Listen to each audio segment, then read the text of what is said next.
येथील हालसिद्धनाथ देवाची यात्रा नुकतीच पार पडली। यात्रेनंतर मंदिर परिसरात प्रचंड कचरा साचला होता, पण मुरगुडमधील युवकांनी पुढाकार घेत पहाटेच स्वच्छतेचा अनोखा उपक्रम राबवला आणि मंदिर परिसर चकाचक करून खऱ्या अर्थाने स्वच्छतेची सेवा केली। कुरणीतील हालसिद्धनाथ देवाची यात्रा म्हणजे भक्तांचा मोठा उत्सव।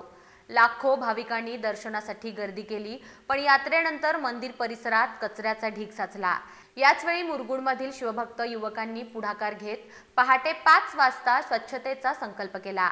हातात खराटे, खोरी आणि बुट्ट्या घेऊन तब्बल 4 तास मंदिर परिसर, रस्ते आणि मंदिरातील आंतरिक भाग स्वच्छ करण्यात आला। या मोहिमेतून तब्बल 4 ट्रॉली कचरा गोळा करून त्याची योग्य विल्हेवाट लावण्यात आली।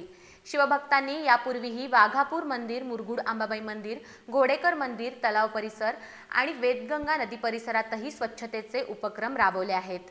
या मोहिमेत सामाजिक कार्यकर्ते सर्जेराव भाट, सोमनाथ यरणाळकर, ओमकार पोद्दार, तानाजी भराडे, शिवाजी चौगले, अक्षय पोद्दार, सागर शितळे, विकास पाटील, संग्राम सोरप, आनंदा रामाने आणि अनेक युवकांनी उत्साहाने सहभाग घेतला। धर्मस्थळांची स्वच्छता राखत समाजात जागृती निर्माण करणाऱ्या या तरुणांचा हा उपक्रम खरंच कौतुकास्पद आहे। भक्तीबरोबर स्वच्छता हीच खरी सेवा असल्याचं मुरगुडच्या युवकांनी दाखवून दिलंय।